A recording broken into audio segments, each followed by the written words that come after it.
कथा के क्रम को आगे लेकर के जाएं। मनस्तु सतरूपायां तिस्रकन्याश्च जग्जिरे आकुर्हि आकुर्ते देवहूतिश्च प्रसूतिरेति विश्रुताः। मनु महाराज की मंडली कन्या के विषय में हमने श्रवण किया, लेकिन और दो कन्याएं हुई जिनका एक का नाम था, बड़ी वाली का नाम था आकुति और छोटी वाली का नाम था प्रसूति। जो आकुति थी उनका विवाह ऋचि प्रजापति के साथ हुआ, जिनके घर भगवान साक्षात यज्ञ नारायण बनकर के आविर्भाव हुए। बोलिए यज्ञ नारायण भगवान की जय हो। और इन्हीं की पत्नी हुई जिनका नाम था दक्षिणा। बोलिए दक्षिणा देवी की जय हो। और जो छोटी वाली बिटिया थी मनु महाराज की, जिसका नाम था प्रसूति, जिसका विवाह हुआ दक्ष प्रजापति के साथ। इनके कुल 16 बेटियां हुई, जिनमें एक थी सती, जिनका विवाह साक्षात महादेव के साथ हुआ है। प्यारे, एक दिन ब्रह्मा जी ने अपने पुत्र दक्ष को सभी के सामने प्रजापति घोषित कर दिया। पद एक ऐसा चीज है प्यारे, जिसको पद मिलता है तो पद उसका अहंकार भी साथ में लेकर आता है। नहीं को वस जन्मा जग माही, नहीं को वस जन्मा जग माही, प्रभुता पाई जाहि मद नाही, प्रभुता पाई जाहि मद नाही। संसार में कोई ऐसा नहीं जन्मा जिसको पद मिला हो और उसका अहंकार उससे ना हुआ हो। ये पद बड़ा खतरनाक होता है प्यारे, जो मन के भीतर अहंकार को बढ़ा देता है।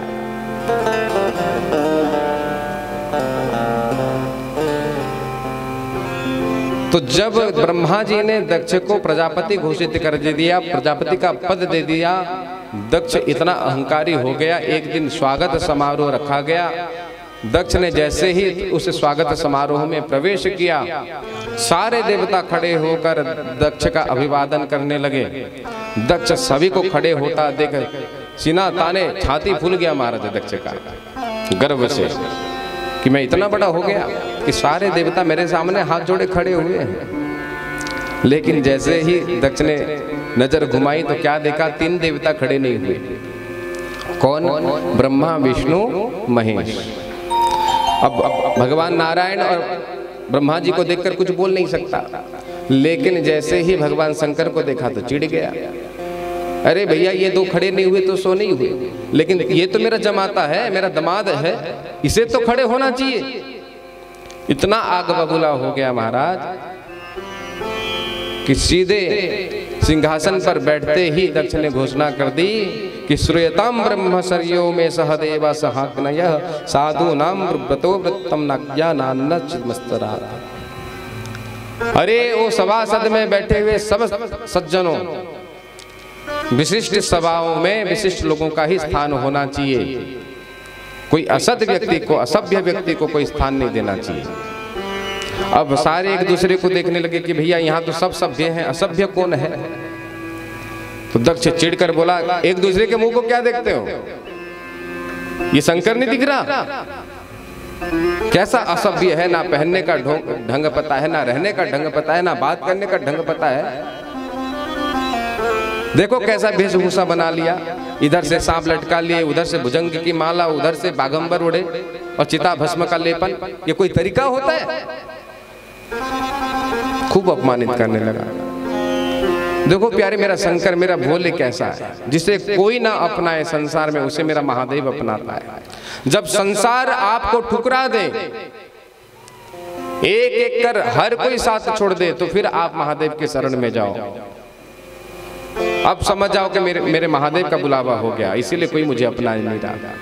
एक बार भूत प्रेत सब दौड़े दौड़े महादेव के पास आए, कैलाश में कहने लगे कि प्रभु क्या करें, जिसके घर में जाते हैं कोई हमें नहीं अपनाता।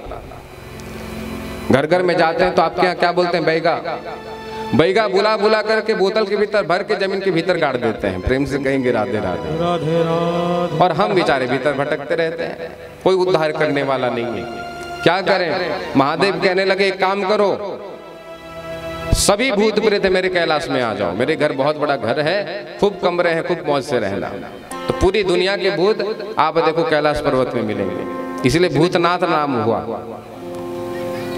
एक बार सांप बिच्छी आए रोते रोते, हे महादेव क्या हुआ? फुकट के कुचले जाते हैं, किसी को काटते भी नहीं है तो भी लोग हमारे मुख को देखकर कुचल देते हैं, मार देते हैं। होता ही या नहीं? घर में सांप ना भी काटे तो पहले जाके हम उसके मुख को कुचल देते हैं। भगवान कहने लगे चिंता मत करो, तुम सब आ जाओ, मैं तुम्हें अपने शरीर पे स्थान दे देता हूँ। इतना सुंदर श्रृंगार कर लिया। अरे घर में एक गुलाब का फूल हो तो कभी गणेश बाबा रूठ जाए, कभी ठाकुर जी रूठ जाए, तो कभी देवी मैया रूठ जाए, किसको चढ़ाओ? एक को चढ़ाओ तो दूसरा रूठ सकता है। तो मेरे भोले बाबा कहने लगे जिस फूल को कोई नहीं अपनाता, जो फूल किसी को नहीं चढ़ता, अरग धतूरा, वो मुझे चढ़ाओ, मैं उसी में खुश हूं। संसार के जहर को पीने वाला यदि कोई है प्यारे, और देखो महादेव का स्वरूप कैसा है कि पूरे संसार के जहर को तो पी सकता है, लेकिन अपने मुख से किसी की शिकायत नहीं। ये बड़ा है प्यारे, इसीलिए शिवो हम सच्चिदानंद रूप शिवो हम शिवो। खूब दक्ष प्रजापति ने अपमानित किया महादेव का। अंत में दक्ष प्रजापति कह उठा कि किसी भी यज्ञ में इस महादेव का स्थान ना हो, ये मेरा आदेश है। जैसे ही दक्ष प्रजापति ने ये बात कही, नंदीश्वर वहां थे, चिढ़ गए, क्रोधित तो हो गए कि हमारे सामने हमारे स्वामी का इस प्रकार अपमान, इस दक्ष की ये हैसियत। तुरंत खड़े होकर कहने लगे रे दक्ष, बहुत देर से देख रहे हैं, बहुत मैं कर रहा है, जा मैं तुझे श्राप देता हूं कि तेरा मुख बकरे का हो जाए। जैसे ही नंदीश्वर ने भगवान दक्ष को श्राप दिया, तुरंत भृगु ऋषि खड़े उठे और अपने सफेद दाढ़ी में हाथ फेरते हुए कहने लगे क्यों रे नंदी, ये ससुर जमाता की लड़ाई में तू कौन होता है बीच में बोलने वाला? जा मैं तुझे श्राप देता हूं, जितने भी शिवगण हो सब पाखंडी हो जाओ। सारे शिवगण खड़े हो गए, कहने लगे क्यों रे बूढ़े बाबा, तू क्यों बीच में पड़ा? जा हम तुझे श्राप देते हैं कि जितने भी चाटुकार ब्राह्मण हैं ये सब भिखमंगे हो जाएं। अब भगवान शंकर देखने लगे, अरे बाप रे, ये तो स्वागत समारोह था, ये श्राप समारोह हो गया। प्रेम से कहेंगे राधे राधे। ले देकर सभी को समझाया बुझाया, सभी को शांत किया, सभा समापन हुई। लेकिन दक्ष का जो अहंकार था, अहंकार तब तक शांत नहीं हो सकता प्यारे, कब तक? जब तक आपका वो विनाश ना कर दे। सती के पिता हैं दक्ष, लेकिन अहंकार ने उन्हें भी नहीं छोड़ा। एक दिन भगवान शंकर को नीचा दिखाने के लिए दक्ष ने हरिद्वार के कनखल में एक विराट यज्ञ का आयोजन किया। सभी को निमंत्रण दिया, लेकिन अपने ही बेटी और जमाता को छोड़ दिया। अब जब यज्ञ का समय आया तो बड़े बड़े विमान कैलाश के ऊपर से गड़गड़ाने लगे, मंडराने लगे।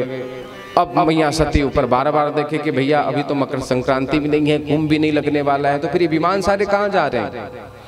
तो हाथ हिलाकर जो देवियां जा रही थी विमान पर बैठ बैठ कर पूछने लगी सती कि बहन तुम कहाँ जा रही हो, क्या बात है?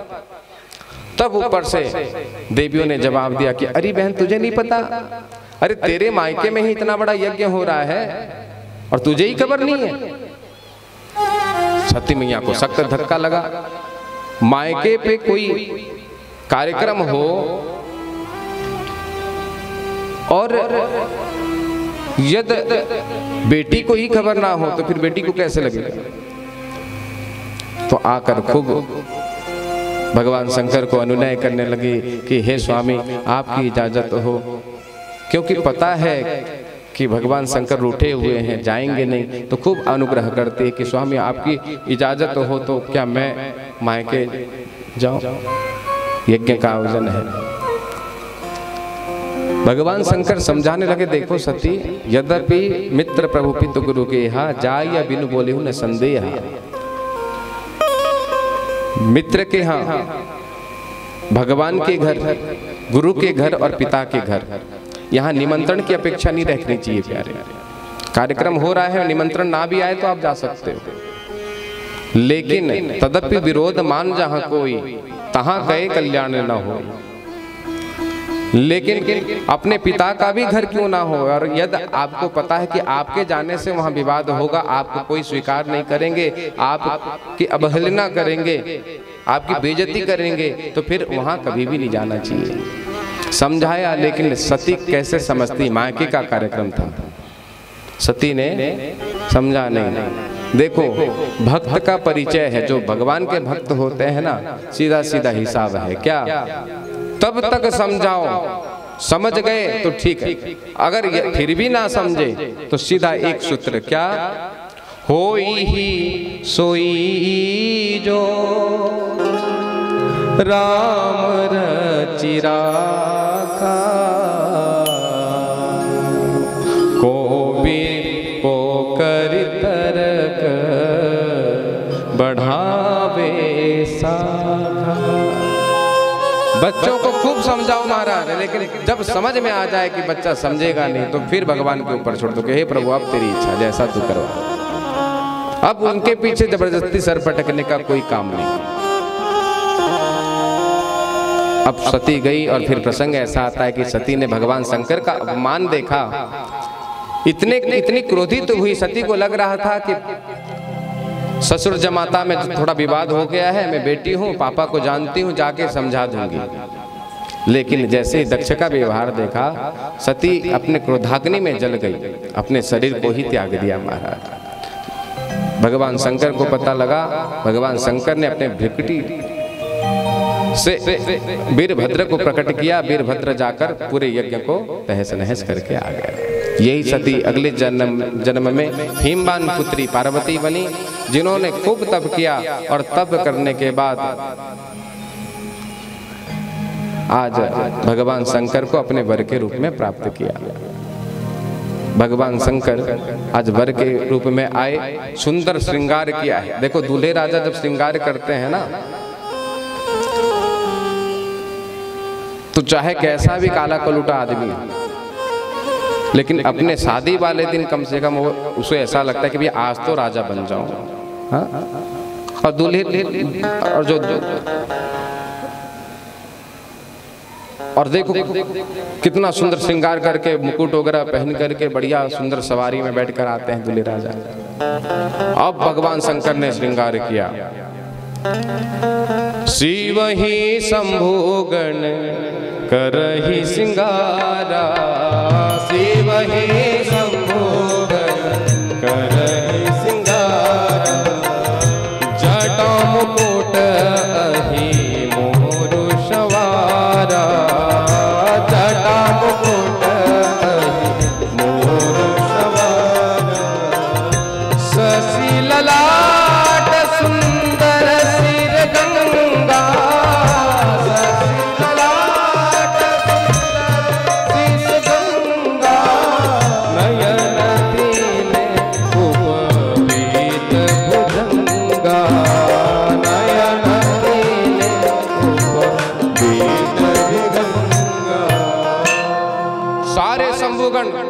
आज भगवान शंकर का श्रृंगार करते हैं।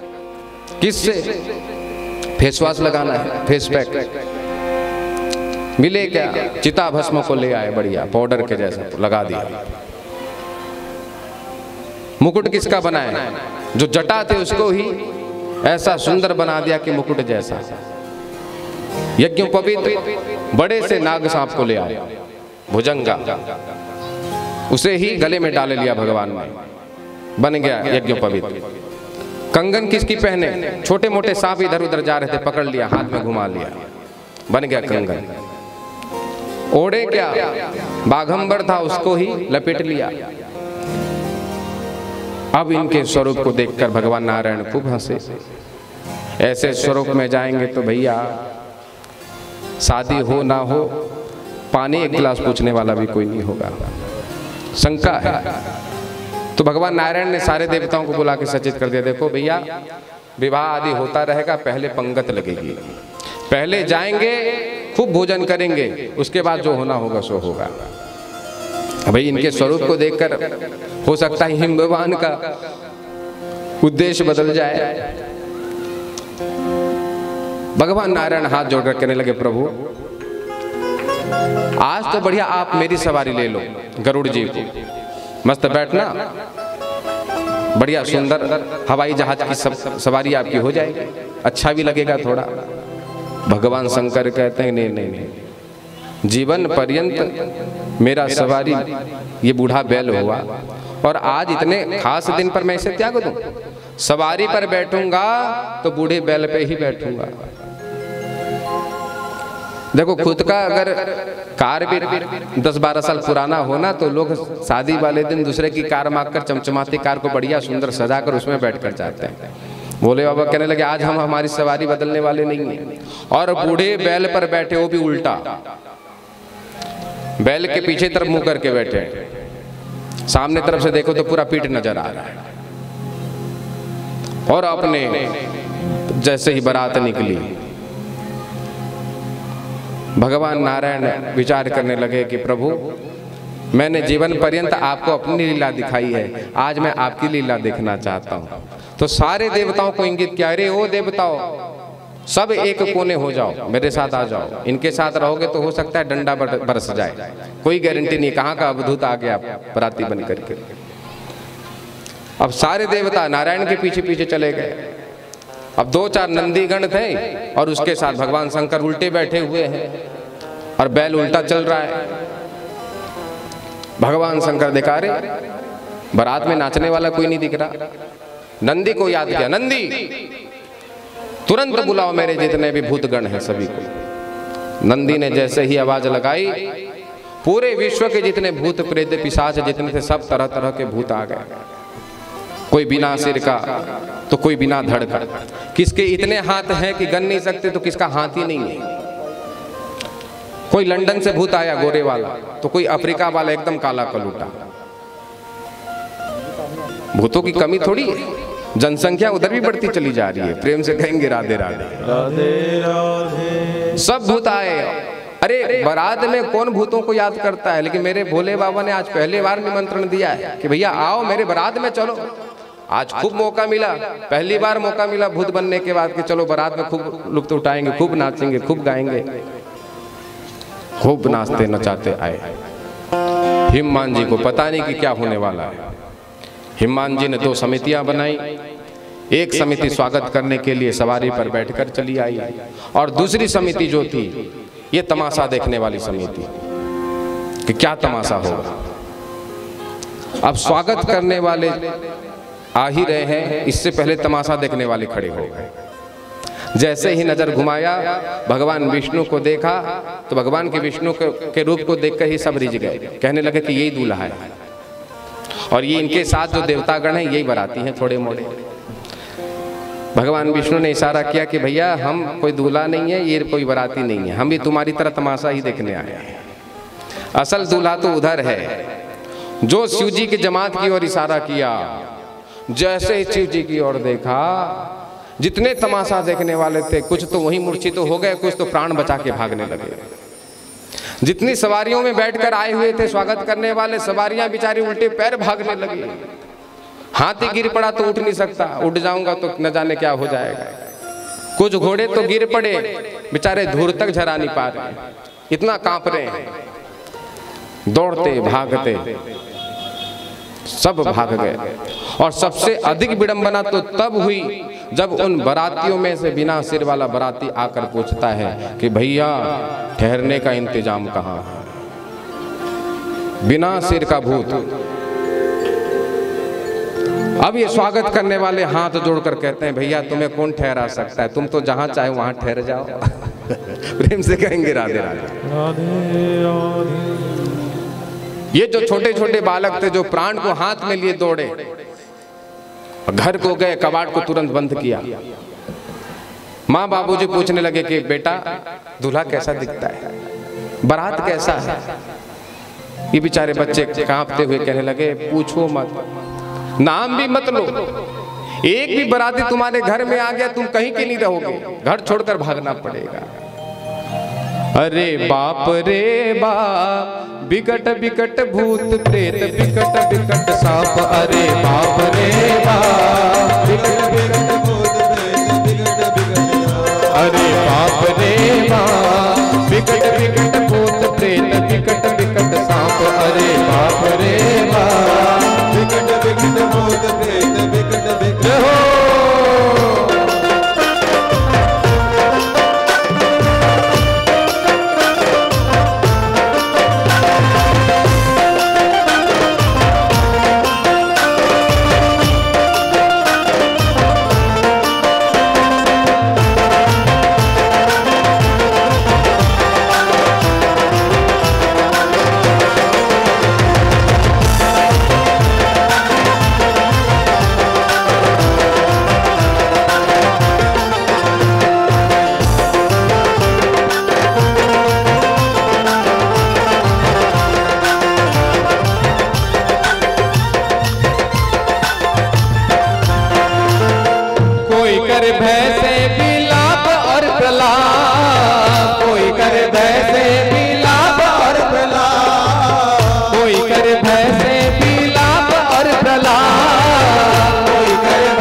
भगवान शंकर की बारात निकली।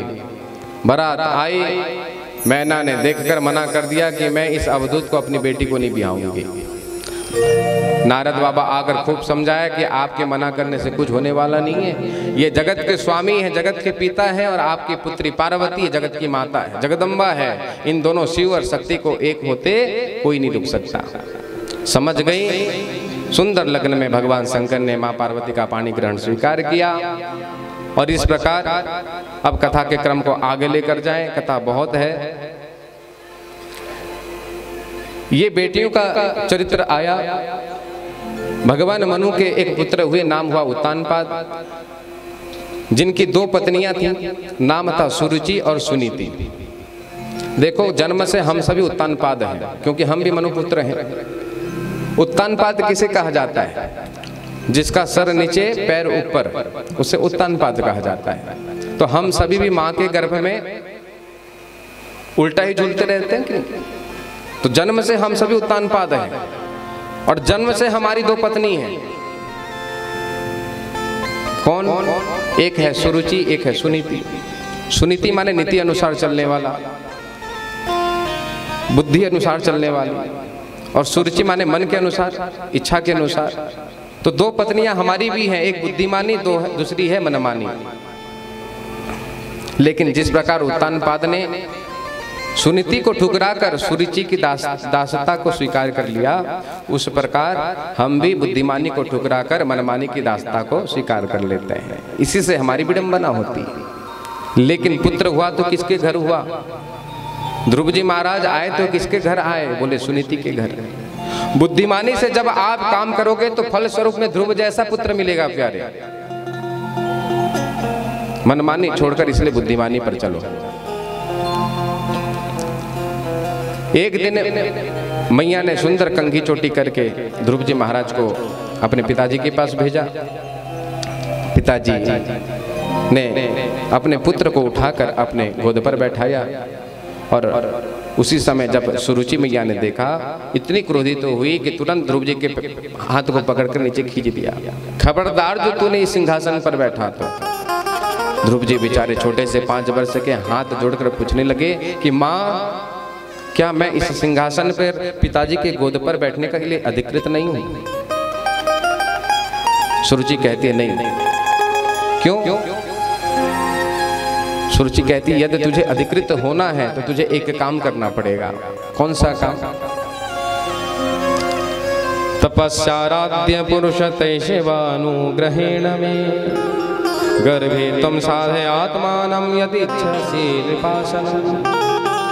यदि तेरी इच्छा है नृप आसन पाने की, इस सिंहासन पर बैठने की, तो तुझे एक काम करना पड़ेगा। पहले जाकर वन में खूब तपस्या कर, और जब तेरी तपस्या से प्रसन्न होकर भगवान नारायण तेरे सामने प्रकट हो जाएं, तो उनसे वर मांगना कि मैं सुरुचि के गर्भ से जन्म लेना चाहता हूं।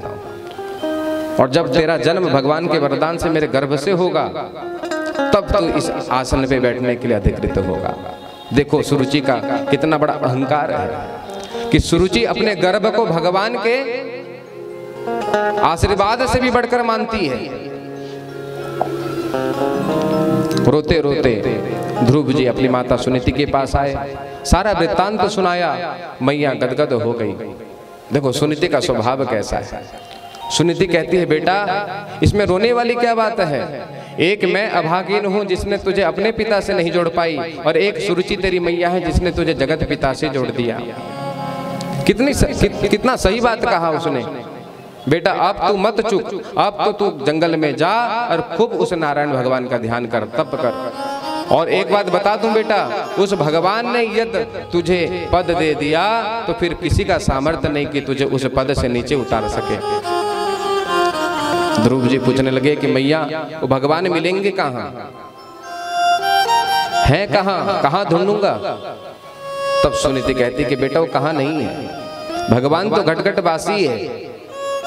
अरे भैया, दूध के कण-कण में घृत है, बस निकालने की प्रक्रिया आपको मालूम होनी चाहिए। आपको यदि घी निकालने आता हो तो फिर दूध से घी अवश्य निकलेगा।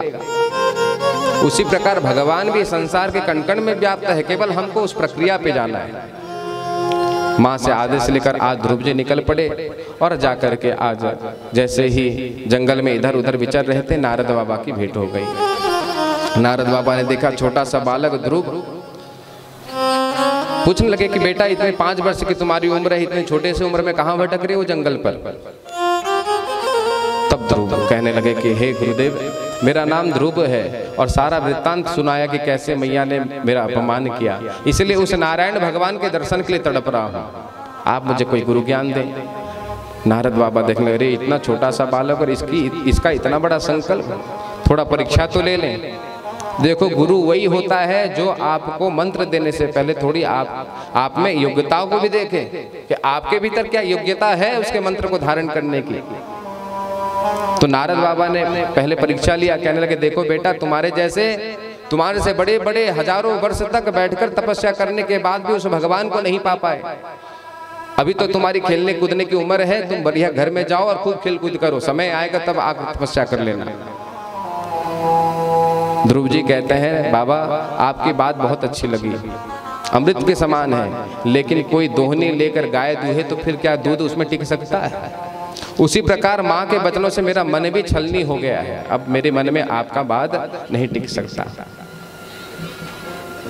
तब नारद बाबा ने गदगद होकर उन्हें 12 अक्षर वाला ओम नमो भगवते मंत्र दिया।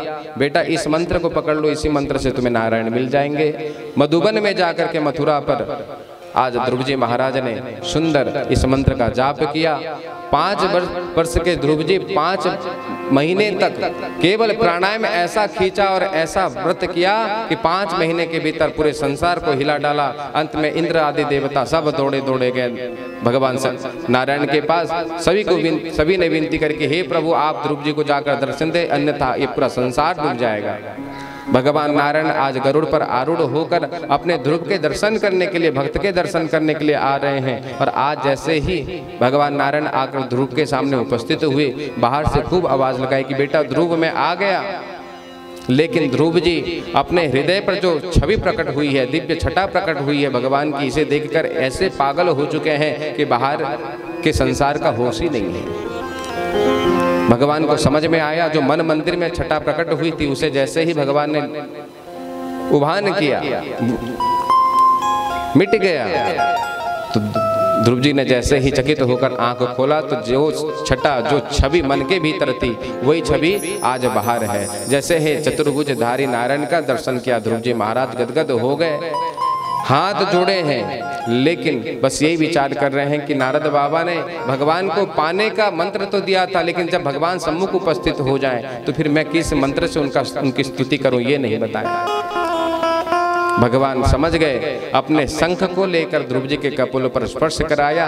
ध्रुव जी इतने गदगद हुए कि आज 12 श्लोक में ध्रुव जी भगवान को खूब सुंदर स्तुति करते हैं प्यारे।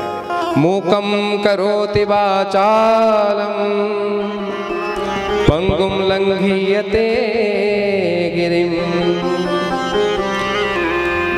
आज मुख भी प्यारे, जिसके पास वाणी ना हो, ना शब्द ना हो, वो भी बहुत कुछ कह सकता है। किसके बल पर? केवल नारायण के बल पर। ध्रुव जी को 36,000 वर्ष का शासन दिया और कहे कि हे ध्रुव, जब तुम स्वर्ग को सिधारो तुम्हारा अपना एक लोक होगा, तुम हमेशा चमकते रहोगे। आज भी देखो ध्रुव तारा चमकता है। फिर प्रसंग आता है कि सुखदेव जी ने परीक्षित जी महाराज को विविध द्वीपों के बारे में, अतल वितल सुतल तलातल रसातल महातल पाताल के विषय में वर्णन किया, भू भुवा स्व मह जन तप सत्यलोक के विषय में वर्णन किया, और तो और जब विविध नरकों के विषय में वर्णन करने लगे, नरक की यातनाओं के विषय में वर्णन करने लगे, परीक्षित जी महाराज तो कांपने लगे। बस बस गुरुजी हो गया, अब ज्यादा मत वर्णन करो। सुखदेव हंसने लगे, क्यों परीक्षित, क्यों इतना भयभीत होते हो? अरे गुरुदेव, नरकों में इतनी यातनाएं दी जाती है। परीक्षित सुखदेव जी कहते हैं, परीक्षित ये नरक तो हमारे कल्याण के लिए बने हैं। हमारे कल्याण के लिए कैसे? अरे इस नरक को तुम धोबी घाट समझो। जैसे कपड़े मैल हो जाएं तो धोबी उस कपड़े को लेकर धोबी घाट में खूब पटकता है, खूब मरोड़ता है, खूब डुबाता है, खूब निचोड़ता है, और फिर कपड़ा जब साफ हो जाए तो फिर ला करके बढ़िया दे देता है मालिक को। उसी प्रकार पाप कर्म से जब आत्मा मैली हो जाती है तो उसे भेज दिया जाता है नरकों में, खूब उसकी धुलाई होती है। जब आत्मा पूर्णतः स्वच्छ हो जाती है तो फिर उसे संसार में भोग भोगने के लिए भेज दिया जाता है। परीक्षित कहने लगे कि गुरुदेव, कोई ऐसा साबुन नहीं जिस साबुन को रगड़ करके बढ़िया अपन घर पे ही इस कपड़े को साफ कर ले, धोबी घाट जाना ही ना पड़े। सुखदेव जी हंसने लगे, कहने लगे कि परीक्षित, एक ऐसा साबुन है जिस साबुन को यदि तुमने अपने मुख में धारण कर लिया तो फिर तुम कभी धोबी घाट जाना नहीं पड़ेगा। वाह गुरुदेव, कौन सा साबुन? तब बताया, केवल एक साबुन है प्यारे। केचित् केवलया भक्त्या वासुदेव परायणा अगम धुन्वन्ति कास्त्रेण निहारमेव भास्कर। केवल भगवान का नाम एकमात्र ऐसा साबुन है प्यारे, जिस साबुन का यदि आपने उपयोग कर लिया तो फिर आपको किसी भी धोबी घाट में जाने की जरूरत नहीं, किसी भी नरक में जाने की जरूरत नहीं। परीक्षित जी तो गदगद हो गए, ये तो बड़ा सस्ता साबुन है गुरुदेव, ज्यादा महंगा भी नहीं है, तो इस नाम ने किसी को तारा है?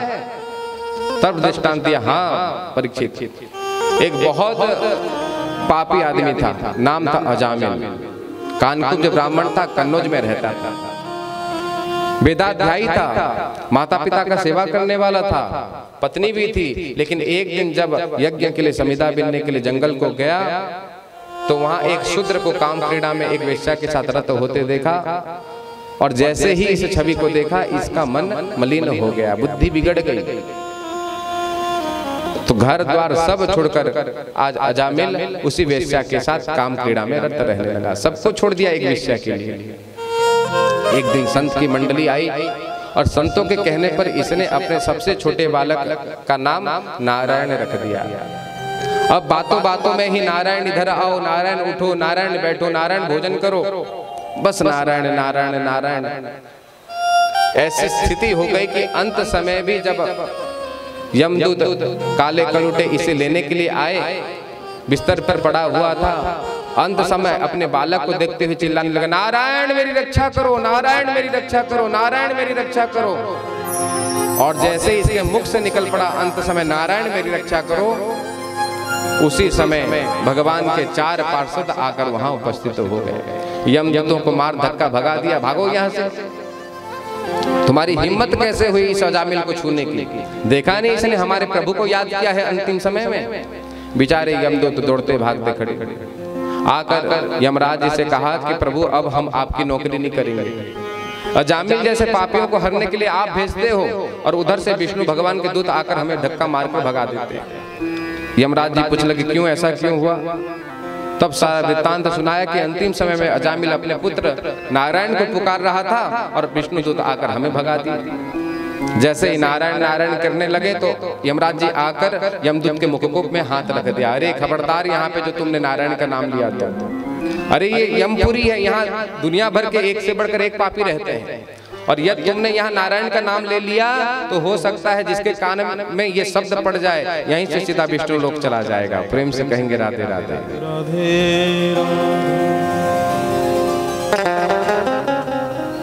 ये है नाम का प्रभाव। अजामिल ये सब देख रहा था, मन में विचार आया कि अरे राम राम, झूठ मूठ का नाम ले लिया बच्चे का तो मेरा इतना कल्याण हो गया कि यमदूत यमपास से बच गया।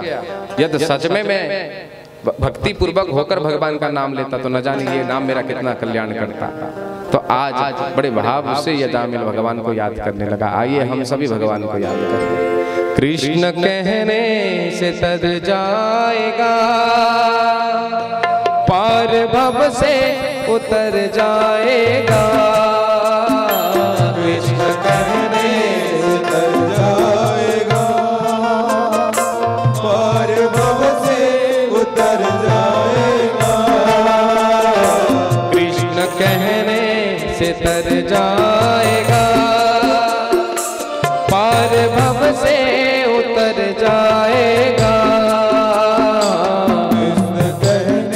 से तर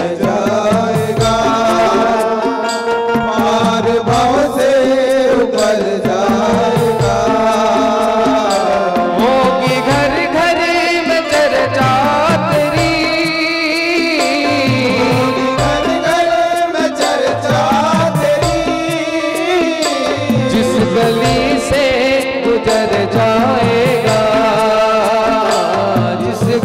से उतर जाएगा। कृष्ण कहने से तर जाएगा, पार भव से उतर जाएगा।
भव से उतर जाएगा, तर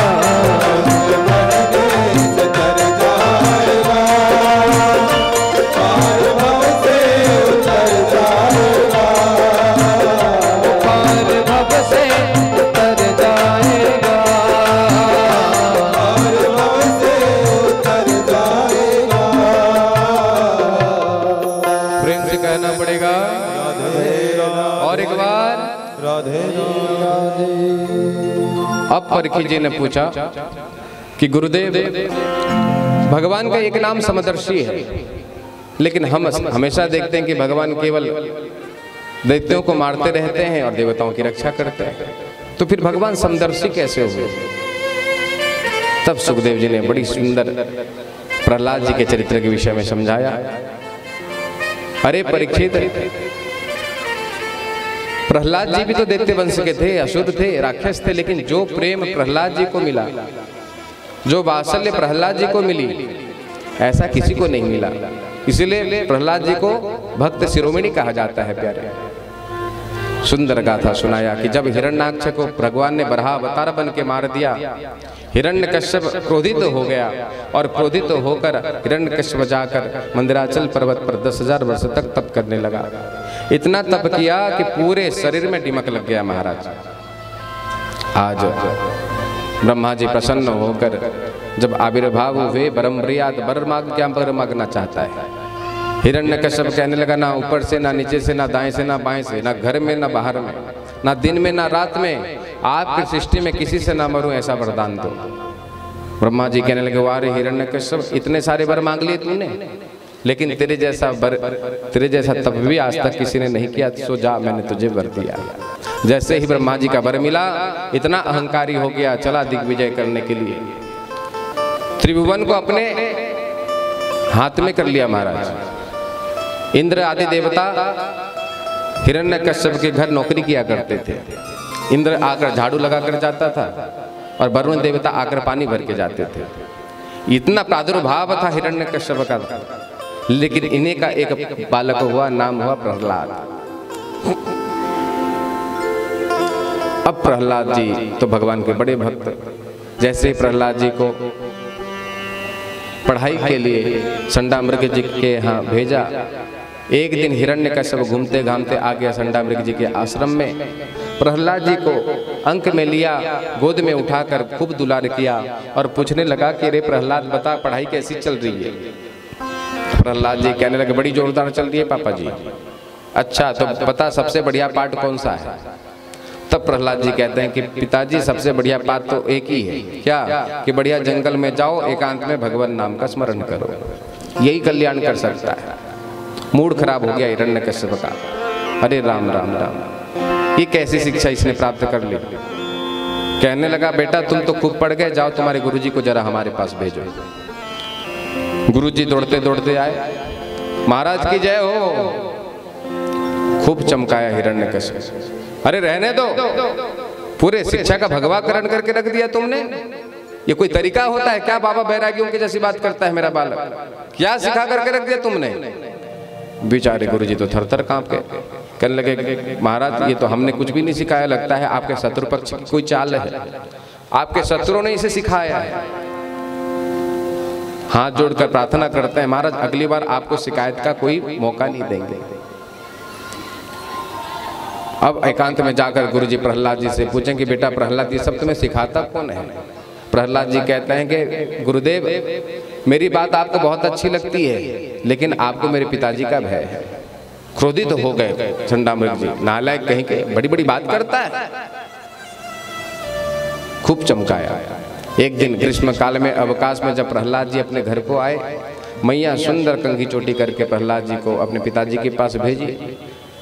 अपने पुत्र प्रहलाद को जैसे ही देखा, हिरण्यकश्यप गदगद हो गया, अपने गोद पर बैठाया और बैठाकर फिर से वही पूछ दिया कि बेटा प्रहलाद अब बताओ सबसे बढ़िया पाठ कौन सा है? प्रहलाद जी कहते हैं, पिताजी अब तो मुझे 9 पाठ याद आ गए। वाह बेटा, कौन कौन से? तब प्रहलाद जी कहते हैं, श्रवणम विष्णु स्मरणम पाद सेवनम अर्चनम बंदनम दास्यम सख्यमात्म निवेदनम। जो नवदा भक्ति का ज्ञान दिया, इतना क्रोधित हो गया हिरण्यकशिपु, निकाल तलवार, मार दूंगा इसे, छोड़ूंगा नहीं। सीधा तलवार निकाल कर गुरुजी के धड़ पे रख दिया। प्रगति तुमने ही दी है, पहले एक पाठ याद करके आया था, अब तो नवदा भक्ति का रंग चढ़ गया इस पर। गुरुजी बेचारे थर थर कांपने लगे, कहने लगे महाराज हमने कुछ नहीं किया, चाहे आप कोई भी कसम खिलवा लो या गंगा जल उठवा लो महाराज। हिरण्यकश्यप को पता है कि प्रहलाद जी को जो रोग लगा है ये अत्यंत संक्रमित होने वाला रोग है। ये भक्ति रोग बहुत जल्दी लोगों को प्रभावित करता है, संक्रमित करता है। तो तुरंत अपने दैत्यों को बुलाकर, सेवकों को बुलाकर हिरण्यकश्यप आदेश दिया कि लेकर जाओ इसे और लेकर इसे पहाड़ में फेंक दो। सारे दैत्य टूट पड़े, पहाड़ से गिराया, पानी में डुबाया, अग्नि में जलाया, लेकिन प्रहलाद जी का बाल भी बांका नहीं कर पाए प्यारे। मैंने कहा था ना कि जाको राखे साइया मार सके ना कोई, बार ना बाका कर सको जो जग बैरी होए। जिसे ऊपर वाला रखना चाहे उसका बाल भी बाका कोई नहीं कर सकता प्यारे। घबरा गया हिरण्यकश्यप, चिंतित हो गया। गुरुजी आकर कहने लगे महाराज चिंता क्यों करते हो, छोटा सा बालक है, बच्चा है, इसकी बुद्धि बदल देंगे, आप हमें मौका तो दो, ले जाओ। संडामृग प्रहलाद जी को लेकर आए। एक दिन गुरुजी चले गए बाजार, प्रहलाद जी को मिल गया मौका। सारे अपने सहपाठीगण को, अपने विद्यार्थियों को बुलाकर प्रहलाद जी खेल खेल में ऐसा प्रवचन सुनाए कि सारे विद्यार्थीगण मोहित हो गए। सारे मित्रगण कहने लगे प्रहलाद तेरी बात इतनी अच्छी लगती है, लेकिन तुझे सिखाता कौन है? क्योंकि गुरुजी तो वही तेरे, वही हमारे, गुरुकुल भी वही तेरा, वही हमारा, तो फिर ये सारी बात तू कहाँ से सीखता है? प्रहलाद जी कहते हैं कि ये संडामृग जी मेरे गुरुजी नहीं है, मेरे गुरुजी तो है नारद बाबा।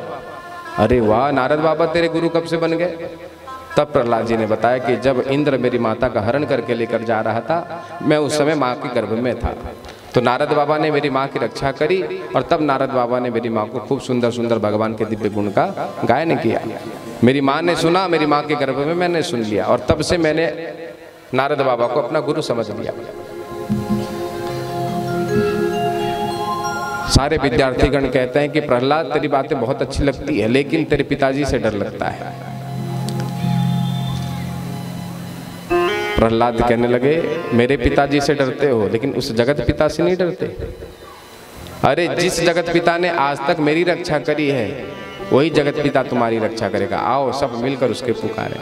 और आज सभी ने मिलकर आज भगवान को गुहार लगाई। आइए हम भी प्रहलाद जी के साथ थोड़ा सा भगवान को याद करें। दया थोड़ी सी कर दो ना, मेरे दामन को भर दो ना, लाल मैं भी तुम्हारा हूँ तो फिर क्यों बेसहारा हूँ। दया थोड़ी सी कर दो ना, मेरे दामन को भर दो ना, लाल मैं भी तुम्हारा हूँ तो फिर क्यों बेसहारा हूँ। ओ श्याम मेरे श्याम, ओ श्याम मेरे श्याम, ओ श्याम, ओ श्याम मेरे श्याम।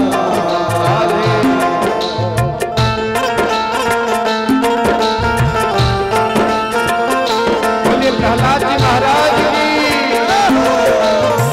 झांकी ले आओ भैया, ओ झांकी वाले।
दया की बूंद बरसाओ, मुझे ना और तरसाओ।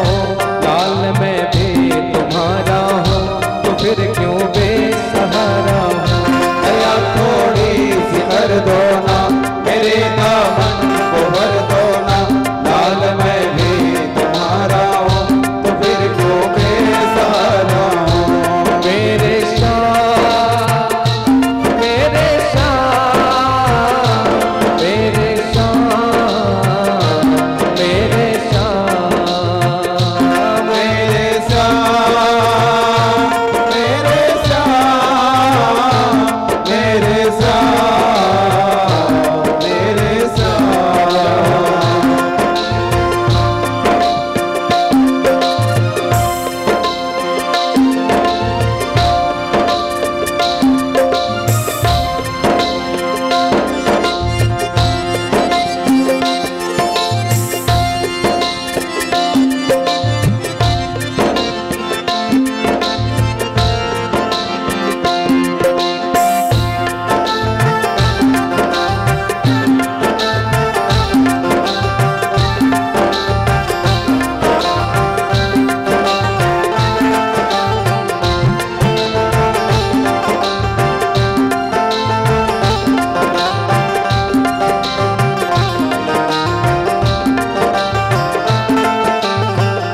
दुखों की रात है तो क्या सुख का सूरज भी निकलेगा।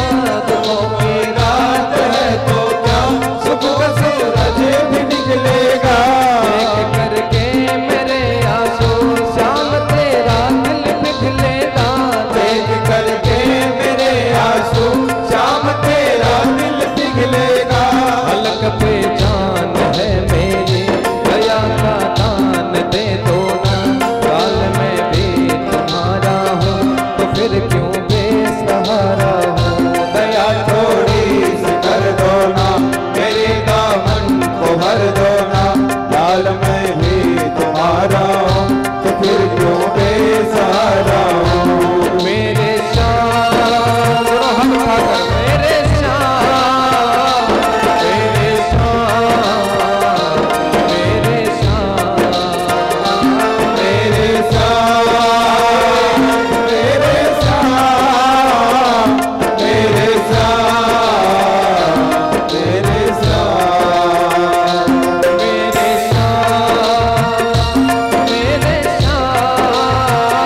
मेरे श्याम, मेरे श्याम, मेरे श्याम, मेरे श्याम, मेरे श्याम, मेरे श्याम, मेरे श्याम। इस प्रकार आज जब प्रहलाद जी के साथ सारे जितने भी विद्यार्थीगण थे सब भक्ति के रंग में ऐसे रंग गए महाराज। जैसे ही गुरुजी बाजार से आए क्या देखा, गुरुजी की तो धड़कनें तेज हो गई। समझ में आ गया कि आज मेरा सर धड़ से अलग हो जाएगा, आज हिरण्यकश्यप मुझे छोड़ने वाला नहीं है। दौड़े दौड़े गए और जाकर महाराज से कहा, महाराज क्या हुआ। आपके बेटे की बीमारी फैल गई, सारे विद्यार्थी भक्ति के रोग में ग्रसित हो गए महाराज। जैसे ही सुना हिरण्यकश्यप मेरे शासन को चुनौती देता है, मेरा ही बालक होकर। खड्ग निकालकर आज हिरण्यकश्यप दौड़ पड़ा। कोपावेश चलत गात्र पुत्रम हंतु मनोदधे। खड्ग हाथ लिए, आज छोड़ूंगा नहीं इस प्रहलाद को, इसका सर धड़ से अलग कर दूंगा। बुलाओ भैया हिरण्यकश्यप को, प्रेम से कहना पड़ेगा राधे राधे।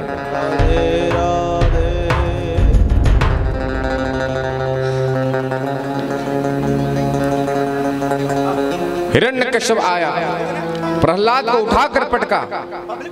बता किसके बल पर तूने मेरी सत्ता को चुनौती दी, मेरे शासन को तूने चुनौती दी। बता कौन है तेरे पीछे। क्योंकि हिरण्यकश्यप को पता है कि इस छोटे से बालक 5 वर्ष के प्रहलाद में इतना सामर्थ्य नहीं कि ये मुझसे लड़ सके। इसके पीछे किसी का हाथ है। बार बार पूछता है हिरण्यकश्यप, बता। दोनों हाथ जोड़कर प्रहलाद जी हिरण्यकश्यप से कहते हैं,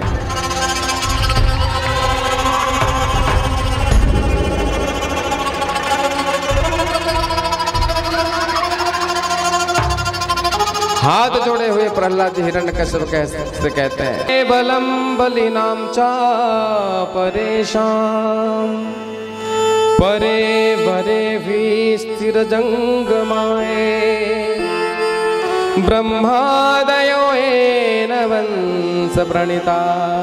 हे महाराज, ब्रह्मा जी ने आपको थोड़ा सा बल क्या दिया, आप इतने अभिमानी हो गए।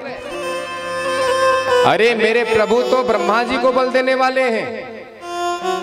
ये पूरे संसार में जितने भी चर अचर समस्त जितने भी प्राणीगण हैं, इन सभी के भीतर किसका तेज है, किसकी शक्ति है, किसका बल है, तो मेरे प्रभु नारायण का है।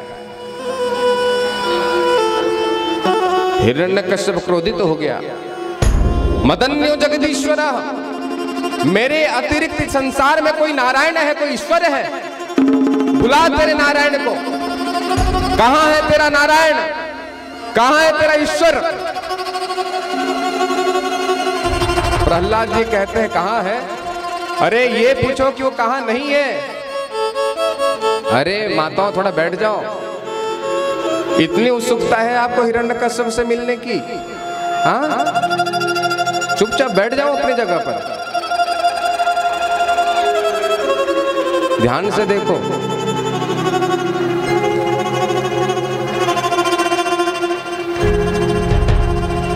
मेरे अतिरिक्त कौन है तेरा ईश्वर? कहां है तेरा भगवान? हाथ जोड़े हुए प्रहलाद जी कहते हैं कहां है? अरे ये पूछो कि वो कहां नहीं है। वो तो घट घट वासी है, कण कण वासी है, हर जगह है, हर जगह है। तो क्या इस खंबे में है? हाँ बिल्कुल है। तो फिर मुझे दिखाई क्यों नहीं दे रहा है? प्रहलाद जी कहते हैं कि पिताजी, मेरा वाला चश्मा लगाओगे तब तो आपको दिखाई देगा। अरे भक्ति का चश्मा पहनो, तब भगवान आपको हर जगह दिखाई देगा। तो रुक, तेरे भगवान को आज यही निकालता हूं, इसी खंबे से निकालता हूं। और ऐसा कहकर हिरण्यकश्यप ने जो गदे से प्रहार किया खंबे पर, तुरंत खंबा फूट गया और उससे विराट स्वरूप लेकर नरसिंह भगवान प्रकट हो गए। नरसिंह भगवान की निकसो नर नाहर को रूप ज्ञान कहे गगड़ गड़गड़ावे दसन जिब लब पावे चितबत सरोज मानो अंग जात खानो है। बोले नरसिंह भगवान की, बोले भक्तवत्सल भगवान की, राधे राधे।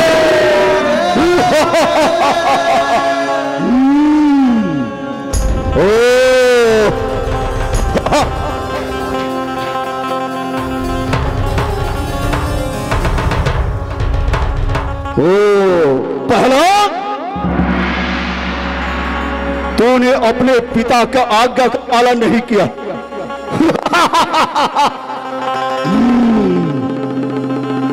बताइए कहाँ है तेरा मालिक? पिताजी वहाँ है परमात्मा, वहाँ है परमात्मा। ओ रिया वाले सब इसका चंगुल में फंस गया है।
नंदन की, बोले नरसिंह भगवान की,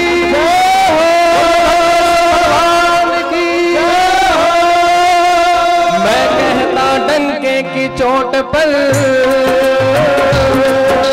मैं कहता डंके की चोट पर ध्यान से सुनियो लाला, अपना हरे है हजार हाथ वाला, ओ दीन दयाला हरे है हजार हाथ वाला, अपना हरे है हाथ वाला, ओ दीन दयाला हरे है हजार हाथ वाला। क्या कहना समर्थ साई का, क्या करना समर्थ साई का, क्या से क्या कर डाला, अपना हरि है हजार हाथ वाला, ओ दीन दयाला हरि है हजार हाथ वाला, अपना हरि है हजार हाथ वाला, ओ दीन दयाला हरि है हजार हाथ वाला।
मेरा यार है, मेरा दिलदार है, ओ मेरा यार है, मेरा दिलदार है।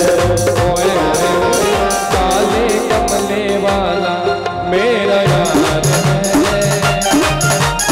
मेरे मन का मोहन तो दिलदार है।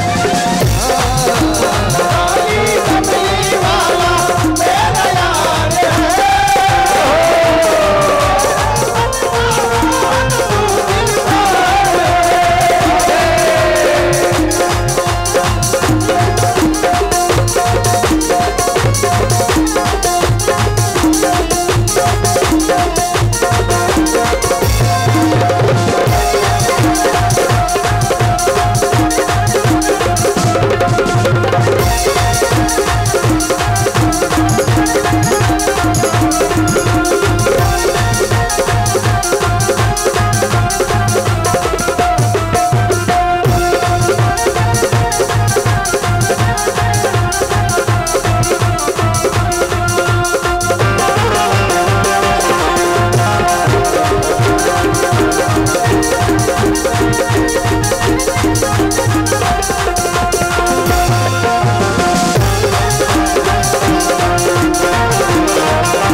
सोते हैं तो सपना देखते हैं, तो कोई सपने में बंगला देखता है और कोई कार देखता है, लेकिन जो भगवान के भक्त होते हैं नित्य सपने में किसको देखते हैं?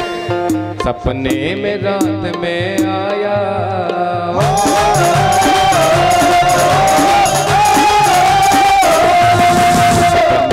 रात में आया मुझे मेरे दिल में बस गयो शाम टपू में माला जी, मेरे दिल में बस गए शाम टपू सपने में रात में आया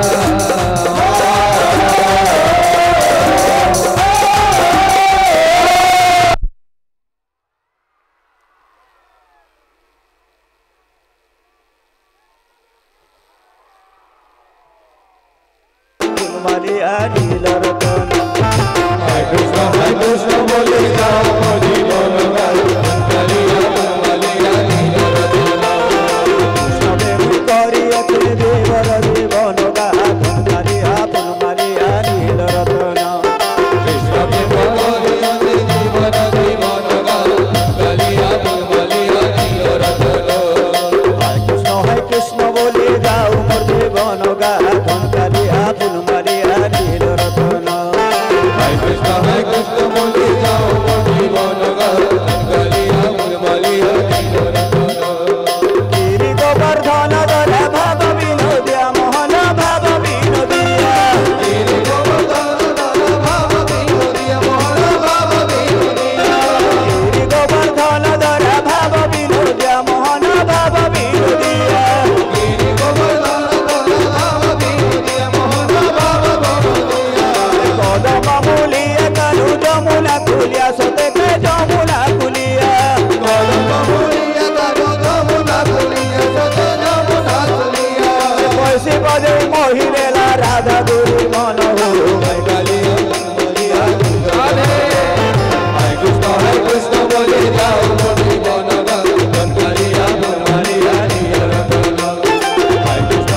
जीवन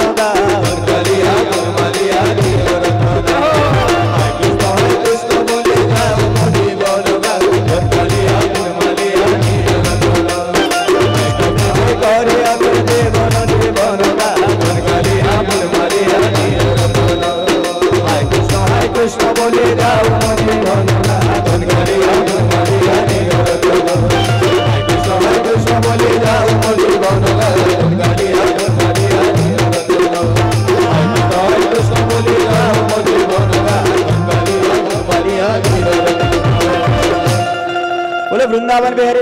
की जय हो। राधे राधे राधे राधे। हो गया सबको राधे राधे। हो गया हो गया हो गया। कल कान्हा जी आपको सुनाएंगे। प्रेम से लो राधे राधे। अब आरती होगी। मैं हमारे भैया लोग जो हैं, जो उद्योक्ता हैं, सबको बहुत बहुत आशीर्वाद देता हूँ। कभी आपका गांव वाले भी पधारे हमारे घर, माता रानी का दरबार सुनाएंगे। बोलो वृंदावन बिहारी लाल की जय। अब आपको पता चला, जिसका जड़ इतना मजबूत हो तो उसके फल में मिठास होता ही होता है। प्रेम से कहेंगे राधे राधे। राधे राधे। तो प्यारे, सबसे पहले तो मैं बहुत धन्यवाद देता हूँ। यहाँ से 350 किलोमीटर है उमरकोट, जहाँ इससे जस्ट पहले मेरी कथा हुई थी। हमारे यजमान जी पधारे हुए हैं, महेंद्र जैन जी। एक बार जोरदार ताली बजाकर उनका स्वागत करें। इतने दूर से कथा श्रवण करने के लिए आए हैं। और इनके साथ साथ आगामी मेरी जो कथा है कुदारी बहारा में, तो वहाँ के जितने उद्योक्तागण हमारे परम भक्त हैं, श्री लाल बिहारी साहू जी, उनके पूरे परिवार और उनके साथ केवटापाली से जितने भक्तगण आए हुए हैं, उनको भी इस व्यासपीठ से बहुत बहुत साधुवाद देता हूँ। हमारे रायपुर से आए हुए सभी हमारे शुक्ला परिवार, सभी को मेरी तरफ से बहुत बहुत साधुवाद। और इनके साथ साथ हमारे जो दुबे हमारे दामाद बाबू आए हुए हैं भिलाई से, उनको भी बहुत बहुत साधुवाद देता हूँ। अब आरती करें।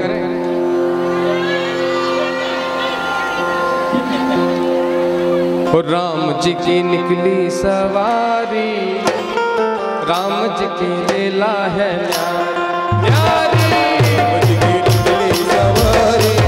सभी साथ में झूमेंगे, सभी साथ में झूमेंगे, सभी निकली सवारी, राम जी की लीला है प्यारी प्यारी। निकली सवारी, राम जी की लीला है प्यारी प्यारी। ओ एक तरफ लक्ष्मण एक तरफ सीता, एक तरफ लक्ष्मण एक तरफ सीता, ओ बीच में जगत के पालनहारी। निकली सवारी, राम जी की निकली सवारी, राम जी की लीला है प्यारी प्यारी। राम जी की निकली सवारी, राम जी की लीला है प्यारी।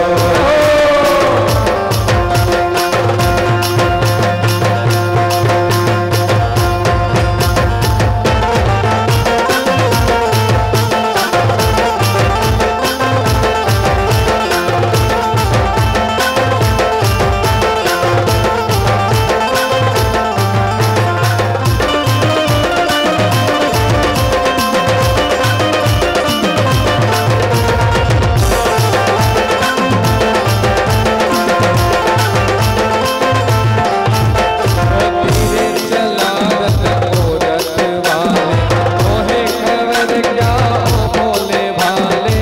मोहे खबर क्या हो भोले भाले।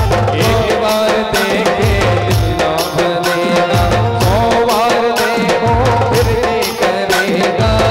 बार देखो फिर भी करेगा, 100 बार देखो फिर भी करेगा। ओ व्याकुल खड़े हैं हमसे खड़े हैं, व्याकुल करे कब से खड़े हैं, व्याकुल खड़े हमसे खड़े हैं। व्याकुल करे कब से खड़े हैं। दर्शन के प्यासे सब नर नारी। निकली सवारी, राम जी की लीला है प्यारी। राम जी की निकली सवारी, राम जी की लीला है प्यारी।